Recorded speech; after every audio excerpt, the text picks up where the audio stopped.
மருத்துவரை போய் அணுகும்போது என்ன சொல்லுவாங்கன்னா, இதெல்லாம் ஒரு பிரச்சனையே இல்ல. ஏன்னா, அத நீங்க எந்த இன்வெஸ்டிகேஷன்லயும் அது ரிவீல் ஆகாது. எப்பவுமே பார்த்தீங்கன்னா, நமக்கு கேஸ் ஃபார்மேஷன் இருந்துகிட்டே இருக்கும். நம்ம நல்ல வயிறு ஃபுல்லா சாப்பிட்டா எப்படி வயிறு இருக்குமோ, அந்த மாரி சாப்பிடாம இருக்கும்போதே ப்ளாட்டிங்கா இருக்கும். இந்த இடுப்பு குழியல நம்ம டெய்லி எடுக்கும்போது, அது நம்மளுடைய குடல் ஓட்டத்த அதிகரிக்க செய்து,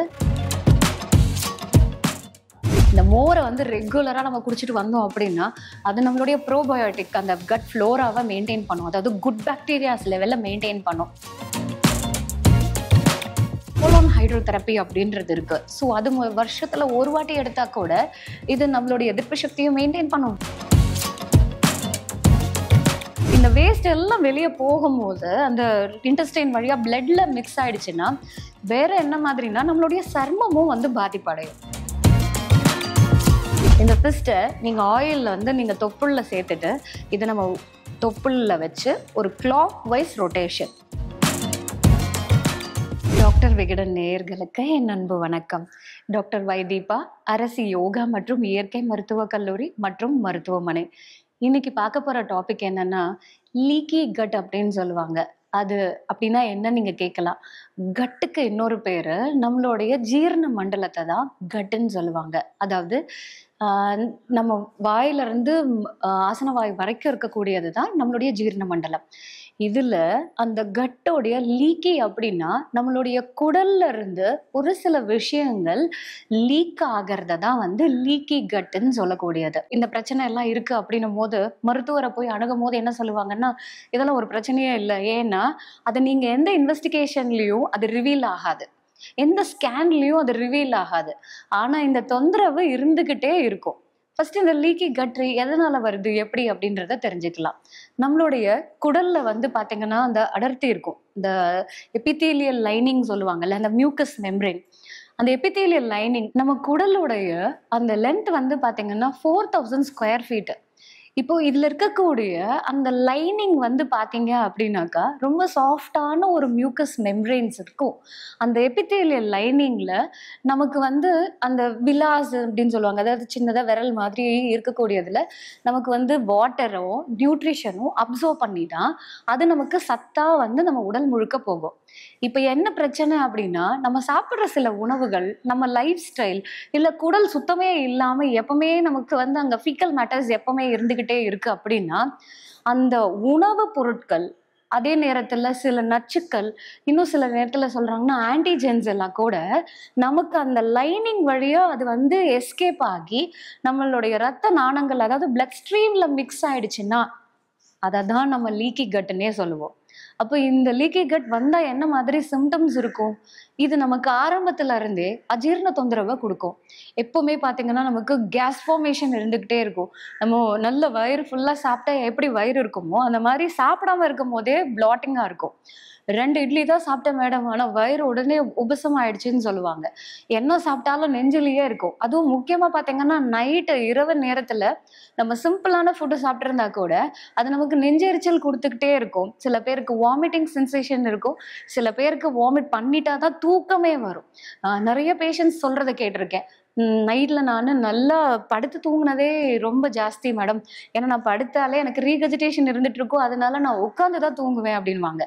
இன்னும் சில பேர் என்ன சொல்லுவாங்கன்னா, நான் சாயந்தரமே சாப்பிட்டுருவேன், நைட்டு படுக்கிறதுக்கு முன்னாடி நான் வாமிட் பண்ணிட்டு தான் படுப்பேன் அப்படின்வாங்க. இப்படியே தொடர்ந்து போச்சுன்னா நாளைக்கு நம்மளுடைய அந்த மியூக்கஸ் லேயர் என்ன ஆகும்னு நினைக்கிறீங்க? அது ஃபுல்லா ரணமாகி அதுல இருந்து நமக்கு ப்ளீடிங் வரலாம். இல்ல இதே இப்படியே கண்டினியூ ஆச்சுன்னா நாளைக்கு இன்ஃப்ளமேஷன் வரலாம். இன்னும் நிறைய சேஞ்சஸ் வந்து நமக்கு இன்னும் பிரச்சனைகள் அதிகமா நம்ம ஃபேஸ் பண்ணலாம். இந்த மாதிரி லீக்கி கட் இருந்துகிட்டே இருந்தா அடுத்த லெவல்ல என்ன பாதிப்பு ஏற்படும் அப்படின்னு கேட்டிங்கன்னா, நமக்கு வந்து கான்ஸ் டிசீஸ் அப்படின்னு சொல்லுவாங்க, இரிட்டபிள் பவல் சிண்ட்ரோம், இல்ல இன்ஃப்ளமேட்டரி பவல் டிசீஸ், இல்லைன்னா நமக்கு இந்த ஆட்டோ இம்யூன் டிசார்டர்ஸ் எல்லாமே கூட இதோடைய ஆரம்பமான ஒரு விஷயம் தான் இந்த லீக்கி கட்டாவே இருக்கு. ஈவன் சில நேரத்துல என்ன சொல்றாங்கன்னா, சில ரிசர்ச்ல ரொமட்டாய்டு ஆர்த்ரைட்டிஸ் கூட நமக்கு இந்த லீக்கி கட் தான் இயர்லியரா நமக்கு கொடுக்கக்கூடிய ஒரு சிம்டமாவே கருதுறாங்க. இந்த மாதிரி ஆட்டோ இம்யூன் டிசார்டர்ஸ் எல்லாம் வரதுக்கோ, நம்மளுடைய எதிர்ப்பு சக்தி கம்மியாகிறதுக்கோ, இன்னும் இந்த மாதிரி இன்ஃப்ளமேஷன்ஸ் எல்லாம் வருதுன்னா ஆரம்பத்திலேயே நமக்கு அறிகுறி எதுல கொடுக்கும் அப்படின்னா இந்த லீக்கி கட்ல தான் கொடுக்கும். அப்போ இந்த ஃபுட் பார்ட்டிகல்ஸோ இல்ல டாக்ஸின்ஸோ என்சைம்ஸோ இந்த ஆன்டிஜென்ஸோ இந்த வேஸ்ட் எல்லாம் வெளியே போகும்போது அந்த இன்டெஸ்டைன் வழியா பிளட்ல மிக்ஸ் ஆயிடுச்சுன்னா வேற என்ன மாதிரினா நம்மளுடைய சர்மமும் வந்து பாதிப்படையும். ஸோ இப்போ பார்த்தீங்கன்னாக்கா இந்த சோரியாசிஸ் எக்ஸிமா எல்லாம் கூட அவங்களுக்கு ஆரம்பத்துல இந்த மாதிரி அஜீர்ண தொந்தரவு தான் ஃபர்ஸ்ட் ஸ்டார்ட் ஆகும். அப்போ அவங்களுடைய நைட் ஸ்லீப் டிஸ்டர்ப் ஆகும். ஸோ இது நாளடைவில் நமக்கு இந்த மாதிரி ஒரு பிரச்சனையே ஏற்படும். ஈவன் இப்போ காலையில கூட ஒரு ஓபியில் ஒரு பேஷண்ட்டை பார்த்தேன். அந்த பையனுடைய வயசு வந்து பார்த்தீங்கன்னாக்கா 20 வயசு தான். அவனுக்கு வந்து ஸ்கேன் பண்ணும்போது என்னன்னு சொல்லியிருக்காங்க, மிசென்ட்ரிக் லிம்ஃபடினோபதி அப்படின்ட்டு. ஸோ இது வந்து ஒன்றும் ட்ரீட்மெண்ட் இல்லை, இது சாதாரணமாக அப்படியே சரியாயிடும், நீங்கள் போகலாம் அப்படின்னு சொல்லிட்டாங்க. ஆனால் அவனுக்கு கிட்டத்தட்ட 1 வருஷமா அந்த அம்பிளிக்கஸ் அதாவது தொப்புளுக்கு பக்கத்தில் அந்த வலி இருந்துக்கிட்டே இருக்கு. அந்த வலி வந்து இன்னும் கொஞ்சம் சிவியர் ஆகும்போது அப்படியே பின்னாடி வரைக்கும் ரேடியேட் ஆகுதான். இந்த பிரச்சனை இன்னும் சிவியர் ஆகும்போது அவனுடைய அந்த டெஸ்டிஸ் வரைக்குமே கூட அவனுக்கு வந்து அந்த ஸ்க்ரோட்டம் வரைக்கும் எனக்கு அந்த பெயின் வந்து ரேடியேட் ஆகுது மேடம். எனக்கு இதுவே ஒரு மென்டல் ஸ்ட்ரெஸ்ஸை கொடுக்குது. பட் எல்லா டெஸ்ட்டும் எடுத்தாச்சு, எல்லாமே நார்மல் தான் வந்திருக்கு. ஒரே ஒரு ஸ்கேன் ரிப்போர்ட்ல மிசென்ட்ரிக் லிம்ஃபடினோபதி அப்படின்றது இருக்கு. மற்றபடி எண்டோஸ்கோபி எடுத்தாச்சு, சிடி ஸ்கேன் எடுத்தாச்சு. ஸோ மெடிக்கலாக நம்ம வந்து இதை ரிவீல் பண்ண முடியாதது. இந்த மாதிரி சிம்டம்ஸ் இருக்கும்போது இதை நம்ம கரெக்ட் பண்ணிட்டோம் அப்படின்னா இது நமக்கு நாளைக்கு பெரிய தொந்தரவா இல்லாமல் நம்ம ஈஸியாக தடுத்துடலாம். அப்போ இதுக்கு என்ன தீர்வு? யோகா இயற்கை மருத்துவத்தில் இதை நம்ம என்ன பண்ணணும் அப்படின்னா, ஃபர்ஸ்ட் நம்மளுடைய குடல் சுத்தம் அவசியமா தேவை. நம்ம டெய்லி கான்ஸ்டிபேட் இல்லாம நல்ல மலம் கழிக்கிறது ரொம்பவே அவசியம். அப்படி கான்ஸ்டிபேஷன் இருக்குன்னா நம்ம அதை மருத்துவரை அணுகி நம்ம எனிமா எப்படி எடுத்துக்கலாம், கோலோன் ஹைட்ரோதெரப்பி அப்படின்றது இருக்கு. ஸோ அது வருஷத்துல ஒரு வாட்டி எடுத்தா கூட இது நம்மளுடைய எதிர்ப்பு சக்தியும் மெயின்டைன் பண்ணும், நம்மளுடைய லார்ஜ் இன்டெஸ்டைன் ஃபுல்லாவே கிளென்ஸ் பண்ணி கொடுத்துரும். அதே மாதிரி இடுப்பு குளியல் அப்படின்றது இருக்கு. இந்த இடுப்பு குளியலை நம்ம டெய்லி எடுக்கும் போது அது நம்மளுடைய குடல் ஓட்டத்தை அதிகரிக்க செய்து, அதே நேரத்துல இந்த மாதிரி லீக்கேஜ் இல்லாம அந்த ஜங்ஷன் ஆஃப் எபித்தீலியல் லைனிங்கை நல்லா டைட்டனிங்காவே மெயின்டைன் பண்றதுக்கு ஹெல்ப் பண்ணும். என்னன்னாங்க, இப்போ இந்த லைனிங்ல ஈவன் பாக்டீரியாஸும் எஸ்கேப் ஆக ஆரம்பிச்சிடும். அப்போ நம்மளுடைய குட் பாக்டீரியாஸும் சேர்ந்து அந்த ஃப்ளோரா அஃபெக்ட் ஆயிடுச்சுன்னு வைங்க. ஸோ அதுவே நமக்கு இந்த தொந்தரவுக்கு ஒரு முக்கிய காரணமாகவே இருக்கு. இதை தான் வந்து நாங்கள் என்ன சொல்லுவோம்னா கட் பிரெயின் ஆக்சஸ்ன்னு சொல்லுவோம். நம்மளுடைய மன அழுத்தம் அதிகமாச்சு அப்படின்னாலும் நம்மளுடைய கட்டோட ஹெல்த் அஃபெக்ட் ஆகும். அப்போ ஸ்ட்ரெஸ்ஸை வந்து நம்ம ஹேண்டில் பண்ணும் போது, அதை வந்து ஈஸியா மேனேஜ் பண்ணும் போது இந்த மாதிரி கட்டை வந்து அதாவது நம்மளுடைய ஜீரண சக்தியை மெயின்டைன் பண்ணிக்கலாம். இப்போ எப்படி குடல் சுத்தம் ரொம்ப அவசியமோ அதே மாதிரி மன ரீதியா நம்ம வந்து ஸ்ட்ரெஸ்ஸை வந்து ஹேண்டில் பண்றதும் ரொம்பவே முக்கியம். இப்போ இந்த கட்ல இருக்கக்கூடிய பாக்டீரியாஸை ஃபர்ஸ்ட் நம்ம சரி செய்யறதுக்கு ப்ரோபயாட்டிக்ஸ் எடுத்துக்கலாம்.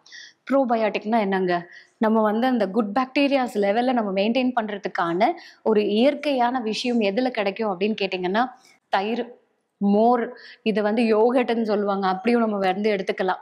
இந்த மோரை வந்து ரெகுலராக நம்ம குடிச்சிட்டு வந்தோம் அப்படின்னா அது நம்மளுடைய ப்ரோபயோட்டிக் அந்த கட் ஃப்ளோராவை மெயின்டைன் பண்ணும், அதாவது குட் பாக்டீரியாஸ் லெவலில் மெயின்டைன் பண்ணும்.